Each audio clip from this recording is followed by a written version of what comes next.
우리가 인생을 살아도 신나게 살아야 돼요. 예수를 믿어도 신나게 믿어야 돼요. 따분하고 지루하게 짜증나고 힘들게 이렇게 살면 살 맛이 안 나요. 독일 속담에 가시 없는 장미는 없다, 기쁨이 있으면 슬픔이 따른다라고 하는 속담이 있습니다. 우리가 인생이 늘 따스한 봄날만 같은 게 아니고 때로는 추운 겨울같이 모진 바람에 맞서 싸우지 않으면 안 되는 이런 환경도 만나게 되는 겁니다. 그렇지만 기쁨이 있으면 슬픔도 있고 슬픔이 있으면 기쁨도 있고, 어차피 인생은 희노애락을 거치면서 살아가는 게 인생입니다. 우리의 삶 속에 말할 수 없는 고통과 시련과 역경과 아픔이 있지만 그 가운데서 하늘의 소망을 가진 사람들은 이 모든 것을 극복할 수 있고 위로를 얻을 수 있고 그리고 힘있게 세상을 살아가게 될 줄로 믿습니다. 오늘 본문 표제에 나오는 아삽의 마스길이라고 하는 제목이 나오는데, 이 마스길이라고 하는 단어는 교훈, 묵상 이런 뜻이에요. 그러니까 하나님께서 이스라엘 백성들에게 너희의 자손들에게 이것을 교훈해라, 너희의 자녀들에게 가르쳐라, 그리고 이때 일어났던 이 사건들을 잊지 말고 묵상하라, 기억하라, 이런 의미로 주신 말씀이 오늘 본장 시편 78편이라는 겁니다. 사랑하는 여러분, 여러분은 여러분의 자녀에게 믿음을 과연 물려주셨습니까? 그리고 여러분이 가진 신앙을 여러분의 자녀가 지금 물려받고 있습니까? 아니면 믿음의 대가 끊어져서 부모의 신앙이 자녀에게 전수되지 않는 불행한 처지에 있습니까? 하나님께서 이스라엘 백성들에게 내가 이제 말하겠다, 내가 이제 외친다, 너희는 너희 자녀들에게 나 여호와가 어떤 하나님인가를 말해주고, 뿐만 아니라 우리의 조상들이 어떤 때는 하나님이 어떻게 심판하고 어떨 때는 하나님이 어떻게 축복했는가를 소개하고 가르쳐주라, 이런 의미에서 오늘 본문을 우리에게 주신 겁니다. 오늘 우리는 이스라엘의 과거 역사를 살펴보면서 반드시 무언가를 배우고 깨달아야 합니다. 이 말씀 속에서 주시는 하나님의 은혜, 교훈을 발견하지 못한다면 우리는 이 자리에 앉았다 가도 아무런 의미가 없다라는 겁니다. 먼저 1절부터 한 9절까지 쭉 보면 하나님께서 외치겠다, 말씀하겠다, 선포한다, 너희 자녀에게 말하라, 그러다가 10절 이후로 쭉 오면서 이스라엘 백성들이 얼마나 못된 짓 했는지, 그 못된 인간들을 하나님이 얼마나 사랑하시고 그들을 인도하며 보호하셨는지, 이런 말씀들을 하고 있는데요, 이스라엘을 보십시오. 그들이 누구였습니까? 그들은 본래 이방의 개기요 나그네였어요. 애굽이라는 이방 나라에 가가지고 그 나라 자기 본토가 아니었기 때문에 개기였으며 나그네였습니다. 뿐만 아니라 그들은 바로라고 하는 군왕의 말발구에 짓밟혔고 학정을 받았어요. 그리고 많은 억압과 고역을 당했습니다. 430년 동안. 그때 하나님께서는 바로를 10가지 재앙으로 대항케 하셨고, 그리고 준비된 지도자였던 모세를 통해서 이스라엘 백성들을 해방시켰습니다. 그들은 하나님의 기사와 이적으로 홍해를 마른 땅 건너듯이 건넜습니다. 그리고 광야 40년을 지나는데 있었던 사건들이 오늘 본문에 기록되고 있어요. 43절로 52절까지 보면 애굽에서의 10가지 재앙에 대해서 말씀하고 있습니다. 또 12절로 16절에서 애굽에서 나온 이스라엘 백성들을 낮에는 구름기둥, 밤에는 불기둥으로 인도하셨습니다. 뿐만 아니라 반석에서 물을 내서 먹이기도 하셨습니다. 그렇다면 이 같은 구속의 은혜에 대해 이스라엘은 어떤 자세를 가졌을까요? 마땅히 감사하고 하나님을 찬양하고 영광을 돌려야 했음에도 불구하고 그들은 그렇지 않았습니다. 기쁨과 감사의 마음을 갖고 주님을 따랐어야 되는데 그게 아니었습니다. 이스라엘은 제 탐욕과 마음의 소욕을 쫓아 하나님께 범죄했으며 하나님을 시험하고 대적했습니다. 16절 끝에 보면 이렇게 말씀을 해요. 또 바위에서 시내를 내사 물이 강같이 흐르게 하셨으나, 반석에서 물을 내셨다는 말이죠. 강같이 흐르게 하셨으나 저희들은 계속해서 하나님께 범죄하여, 이렇게 나와요. 그러니까 이것이 바로 역사의 교훈이라는 겁니다. 하나님은 은혜를 베푸셨으나 저희 인간은 배신했다는 거예요. 하나님께서 엄청난 은혜와 축복을 내려주셨음에도 불구하고 감사와 찬양보다는 하나님을 배신하고 원망하고, 그리고 하나님의 뜻을 거역했다라는 겁니다. 하나님은 이스라엘을 위하여 일하셨지만 저희는 계속해서 하나님께 범죄하였습니다. 이 말씀은 오늘 우리에게 적용한다면 하나님께서 우리를 인도하시고 사랑하시고 축복하시고 보호하시며 지금도 우리를 향해 역사하고 계시건만 우리는 계속해서 하나님을 떠나려고 하고 하나님을 배신하고 반역하며, 그리고 세상을 향해 타락의 길을 걸어가는 일들이 얼마나 많았습니까? 18절에 그들은 탐욕대로 식물을 구하여 하나님을 시험했다고 말씀합니다.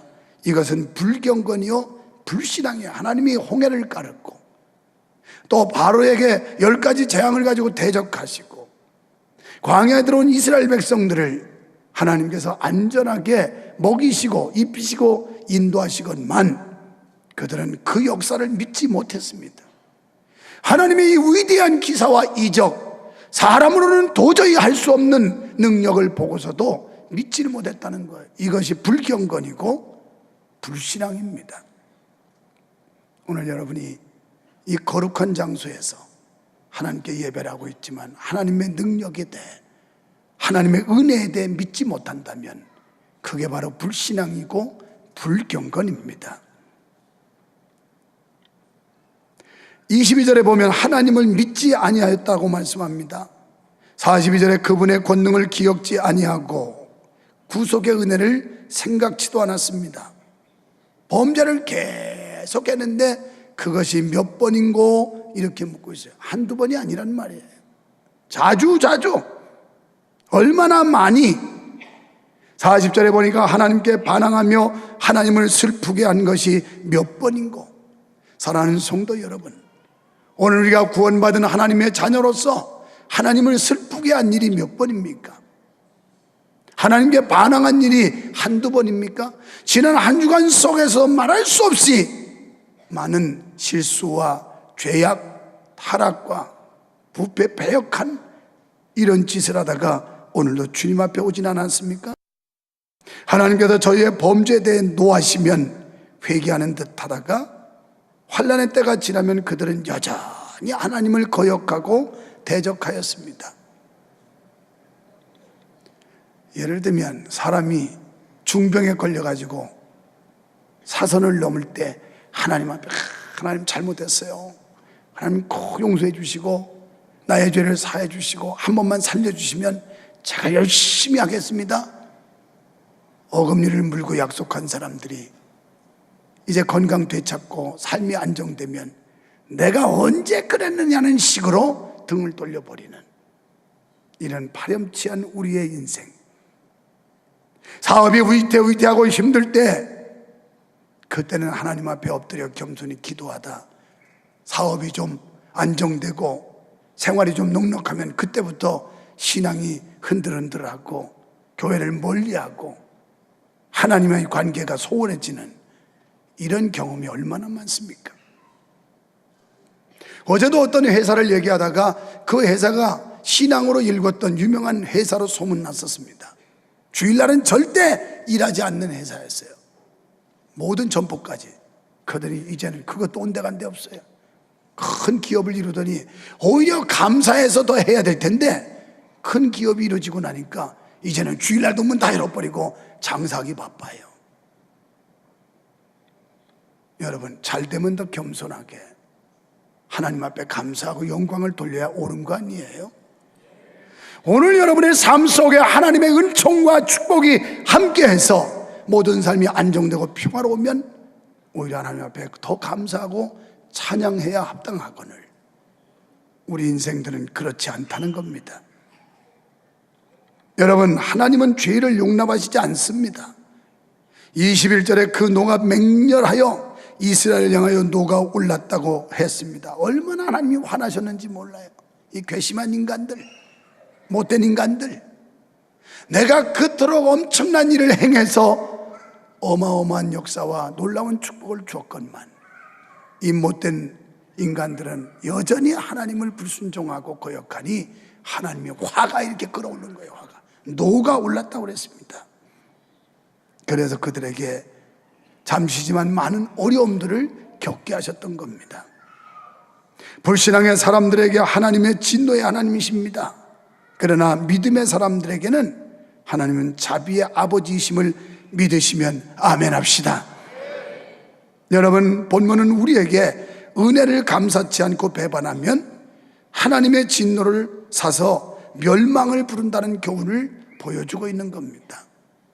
두 번째는 하나님의 크신 사랑과 자비를 깨달아야 합니다.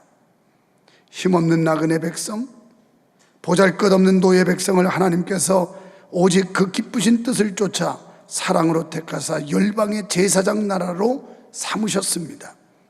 신명기 7장 6절에 여호와께서 지상 만민 중에서 자기 기업의 백성으로 택하셨나니, 출애굽기 19장 6절에 너희가 내게 대하여 제사장 나라가 되며 거룩한 백성이 되리라. 하나님께서 이스라엘 백성을 이렇게 특별히 사랑하사 선택하시고 모든 백성 가운데 높여주셨거늘 너희가 어떻게 그럴 수 있느냐, 이런 말이에요.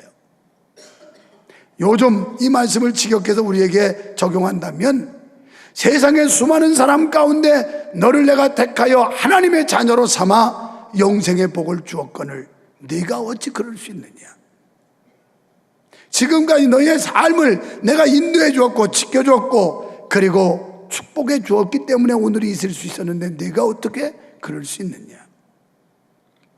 참으로 그 백성을 향해 베푸신 하나님의 사랑은 이루 말할 수 없을 정도였습니다. 본문에서만도 하나님께서는 그 백성을 위해 16번 이상의 기사를 베푸셨다라고 말씀하고 있습니다. 하나같이 열방들이 듣고 놀랄 기사와 이적들이었어요. 보통 일이 아니에요. 세상 모든 열방들이 깜짝깜짝 놀랄 엄청난 역사를 행하셨다는 말입니다. 하나님은 그 백성을 위해 사랑과 자비에서 우러나온 기적을 베풀어 주셨습니다. 그리고 이스라엘은 하나님께서 자비와 사랑으로 돌봐주셔서 살아갈 수가 있었습니다. 그렇다면 이스라엘은 마땅히 하나님께 감사와 찬양을 올려야 되지 않겠습니까? 만약에 여러분이 지나온 날들 그리고 지난 한 주간이 하나님의 은혜와 축복 속에 살아왔다고 믿는 사람은 오늘 이 자리에 앉아서 기쁨과 감격으로 하나님을 찬양할 수 있겠지만, 그렇지 못한 분들은 마지 못해서 면피용으로 혹시 주일범하고 어디 가면 날벼락 맞을까 봐 그래서 나와 있진 않은지 모르겠어요. 주일에 한 번 빠졌다고 날벼락 내렸으면 여러분 모두 벼락 맞아 죽었어요. 그래도 하나님이 그렇게 쉽게 진노하시지 않기 때문에 우리가 살아 존재하고 있는 거예요. 바라기는 오늘 나오신 여러분이 예배하는 여러분의 중심이 하나님의 은혜에 감사하고 나를 사랑하사 구원해 주신 하나님의 사랑이 감사하고 내가 형편없는 존재인데도 불구하고 하나님이 인내하시고 기다려 주심에 감사하고 이런 마음으로 예배할 수 있게 되기를 주의 이름으로 축원합니다. 그런데 이스라엘이 하나님께 돌린 게 뭡니까? 그것은 불평과 원망뿐이었어요. 더군다나 이스라엘은 하나님을 거역하고 배반하기까지 했습니다. 크신 하나님의 이적들을 숱하게 목도하고서도 그들은 조금만 어려운 지경에 처하면 구속의 은혜와 권능의 손길을 까맣게 잊은 채 그저 하나님을 원망하기 바빴고 하나님을 거듭거듭 시험했습니다. 42절에 보면 저희가 권능을 기억하지 아니했고 구속한 날도 기억하지 않았다라고 말씀합니다. 참으로 목이 곧은 패역의 백성이었고 심령이 강팍한 불순종의 백성이었습니다. 그렇다면 이들의 배반과 시험에 대해서 하나님께서는 어떻게 하셨을까요? 사실 그 백성을 멸하고 새로운 백성을 선택하셔도 하나님께 전혀 문제가 되지 않아요. 예를 들면 오늘 하나님이 우리를 택해서 불러주셨는데 우리가 아주 못되게 행동함으로 인해서 하나님이 차라리 포기하고 또 다른 사람을 구원해도 된단 말이에요. 구원시킬 사람 얼마든지 많아요. 그저께 신문에 보니까 서울시 인구의 26.6%가 기독교인이래요. 25%가 넘습니다. 그리고 불교는 9.6%, 천주교가 6.몇인가 7%. 그래서 기독교가 가장 많아요.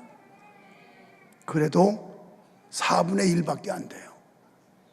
4분의 3 속에서 얼마든지 하나님께서 또 다른 사람을 선택하고 하나님의 자녀로 삼을 수 있지만 하나님께서는 우리를 놓지 아니하시고 포기하지 아니하시고 우리가 제멋대로 못된 짓 하고 형편없이 사는데도 하나님께서 우리를 버리지 아니하시고 오늘 이 순간까지 여기까지 우리를 장중에 붙들고 인도하신 줄 믿습니다.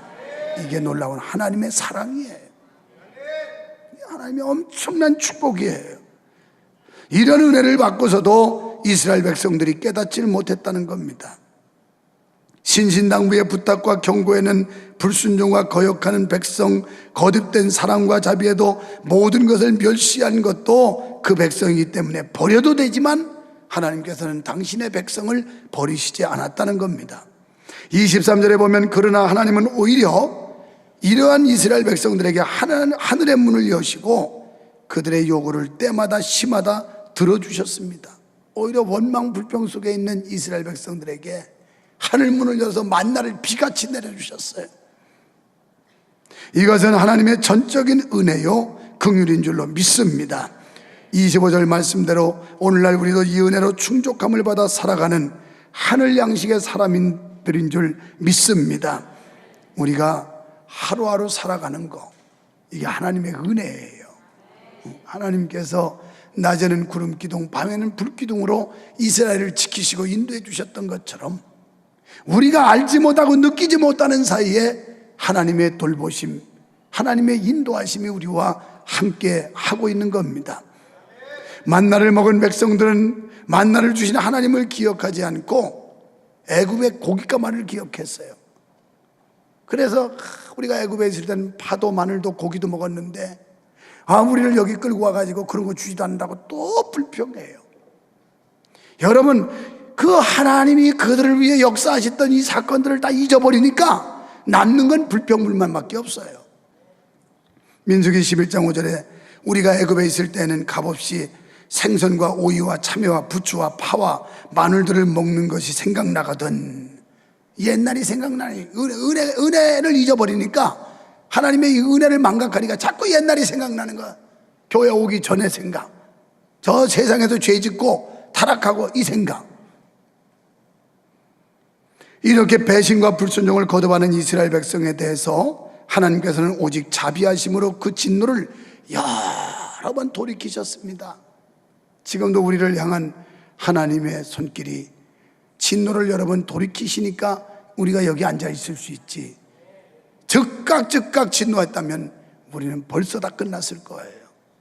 그래서 이스라엘 백성을 향한 하나님의 사랑이 그렇게 못된 짓에도 형편없는 나락으로 떨어져도 그래도 하나님이 자꾸 참고 기다리고 잘못했다 그러면 다시 또 회복시켜주고 이러기를 한두 번이 아니라는 거예요. 그 백성을 버리지 아니하시고 끝까지 돌보고 또 돌보사 그들을 약속의 땅으로 인도하셨습니다. 여러분, 오늘날 우리가 받은 은혜를 생각하면 감사밖에 없어요. 근데 없는 거 생각하면 불평밖에 없어요. 지금 여러분이 하나님께로부터 받은 것만 생각하면 감사가 넘쳐납니다. 그런데 내 인간적인 욕심에서 없는 거 생각하면 불평불만밖에 없어요. 뭐도 없고 무엇도 없고 뭐도 안 되고 전부 안 되는 거, 없는 거 천재예요. 하나님께 은혜 받은 거 기억하시기를 축원합니다. 사랑하는 성도 여러분, 지금까지 우리는 이스라엘의 과거 역사를 통해서 두 가지 큰 교훈을 살펴보았습니다. 하나는 이스라엘의 범죄와 그 실패입니다. 범죄했을 때 실패했어요. 하나님이 노하시고 그들에게 어려움을 주었고, 또 하나는 하나님의 사랑과 그 승리였습니다. 하나님의 사랑의 손길이 그들을 끝까지 붙잡아 주었기 때문에 승리할 수 있었다는 교훈입니다. 하나님은 열방 중에 자기 백성을 선택하여 구별하시고 특별히 관리하시며 보호하시는 줄 믿습니다. 54절의 말씀은 성도는 곧 거룩한 땅, 즉 예루살렘의 시온산을 가르치며 특별히 주님의 택한 백성들에게 주실 축복을 말씀하는 겁니다. 55절에 열방을 기업으로 주신다고 그랬어요. 열방을, 하나님의 백성들, 하나님의 자녀들, 하나님의 선택한 사람들에게 열방을 기업으로 주신대요. 여러분이 이런 축복 누리기를 축원합니다. 여러분의 자녀대에 이런 축복이 있기를 축원합니다. 하나님께서 가나안을 쫓아내시고 이스라엘 백성에게 주셨다는 것은 영적 의미가 있는데, 오늘 우리를 예정하시고 부르시고 믿게 하셔서 예수님을 영접하게 한 것은 우리 인생의 공로는 0.1%도 가입되지 않았다는 거예요. 그러니까 우리가 구원받은 건 우리의 수고, 노력, 공로, 이게 아무것도 없다는 거예요. 전적인 하나님의 은혜입니다. 불강력적인 하나님의 은혜입니다. 여러분이 믿고 싶어서 믿은 게 아니라 하나님이 믿게 하셨고, 하나님이 그 마음을 열어주셨고, 예수 그리스도를 구조로 영접하게 해서 하나님이 우리를 구원하신 줄 믿습니다. 이게 칼빈 선생이 말한 불강력적 은혜예요. 이 하나님이 선택하시고 부르시는 일에는 내가 아무리 안 믿겠다고 발버둥을 쳐도 믿을 수밖에 없도록 만드시는 거예요. 우리 며느리 사돈네가 오늘 저녁 5시에 아주 친한 지인이 결혼식이 있다고 여기 와서 지금 예배를 참석하셨어요. 우리 박가스 사돈이 결혼식 할 때만 해도 예수를 안 믿었어요. 만날 때마다 박 사장님 예수 믿어야 할 텐데요. 예, 알겠습니다. 알겠는데 영 꼼짝을 안 해요. 이게 목사 체면이 말이 아니지. 목사가 이거 안 믿는 사돈도 가지고 교회 안 나간다면 이게 무슨 망신이겠어. 그런데 결국 우리 친손주 며느리가 실패하는 바람에 그게 동기부여가 돼서 그때부터 신앙생활을 시작하게 만들더라고요. 하여튼 안 믿으면 몸뚱아리를 두제 패서라도 믿게 하고, 안 믿으면 돈을 뺏어가서라도 믿게 하고, 하나님이 구원하시기로 작정한 사람들은 하나님이 어떤 방법으로 데려갈지 부를지 모르는 거예요. 그러니까 얻어맞고 돌아오지 말고 자진해서 돌아와야 돼. 자수해서 광명 찾는 거예요. 그래서 얼마나 지금은 내가 감사한지 몰라요. 아직까지도 안 믿으면 새벽마다 또 기도해야 되고, 만나도 덜 반갑고 아주 그럴 뻔했는데, 예수를 믿으니까 얼마나 친구처럼 형제처럼 좋은지 몰라요. 짝사랑하는 거더라고. 나는 우리 집 비었으니까 그냥 우리 집 와서 하루 저녁 주무시고 가라 했더니 됐습니다 그러더니 그냥 오늘 전저 온 거예요. 오늘 나는 사돈도 좋아가지고 같이 있으려고 그랬는데 자기들은 아닌 것 같더라고. 사돈이 영 불편해서 부담스러워서 그러는 것 같아.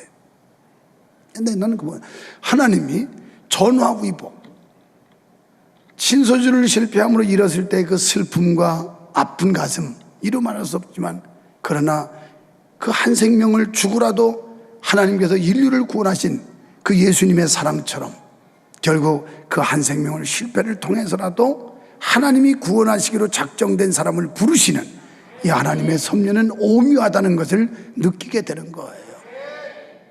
이렇게 우리를 소중한 존재로, 위대한 존재로 하나님이 인정하시는데, 우리가 이 구원을 받는 데 있어서는 0.1%도 우리의 수고나 노력이나 공로가 가미되지 않는다는 거예요.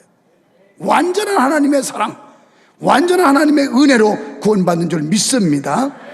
여러분, 하나님께서는 자기 백성을 보호하시고 축복하셔서 영원한 천국을 분배하시는 사랑의 하나님을 믿으시면 아멘 합시다. 이제 우리 모두 오늘 말씀의 교훈처럼 첫째, 하나님의 은혜를 잊지 맙시다. 이스라엘 백성들이 하나님의 은혜를 잊으니까 우상숭배했고 원망불평했어요. 그래서 모세가 십계명 받으러 시내산에 올라간 사이에 금송아지 만들어가지고 그게 신이라고 날뛰고 있었어요. 하나님 은혜 잊어버리니까. 여러분, 그 이전에 받은 은혜가 얼마나 컸겠어요. 홍해를 기적적으로 건넜어요. 자구새면 농사 짓지 않아도 먹을 만나가 비처럼 내려왔어요. 얼마나 감사해요. 여러분, 감사하세요. 굶어 죽지 않고, 아무리 가난해도 굶어 죽지 않고 살아서 여기 돌아왔잖아요. 아무리 몸이 불편해도 집에 들어놓지 않고 나올 수 있는 건강 하나님이 주셨잖아요. 아멘 안 하는 사람은 한 일주일 동안 그냥 세게 아파봐라. 아주 그냥 집에서 꼼짝도 못하고. 그래야 건강의 이 소중함을 알고 감사하지. 이 양반들이 아파보질 않으니까 아이 목사님 뭐 당연하지 뭘 그래요 뭐 이런 표정이야. 한번 죽도록 한번 좀 한번 고생을 해봐야 나에게 건강 주신 하나님 감사합니다. 나처럼 밤을 꼬박꼬박 새우면서 아파봐요. 지금은 얼마나 감사한지. 왜? 잠을 잘 자니까. 사람 잠 못 자는 거 이거보다 무서운 고문이 없어요. 근데 우리가 이 하나님의 은혜를 잊어버리면 불평불만해요. 하나님의 은혜를 잊어버리면 자꾸 세상으로 가요. 세상으로, 불신앙으로. 두 번째는 이스라엘처럼 자기 소욕을 쫓지 말고 말씀을 지키고 따릅시다.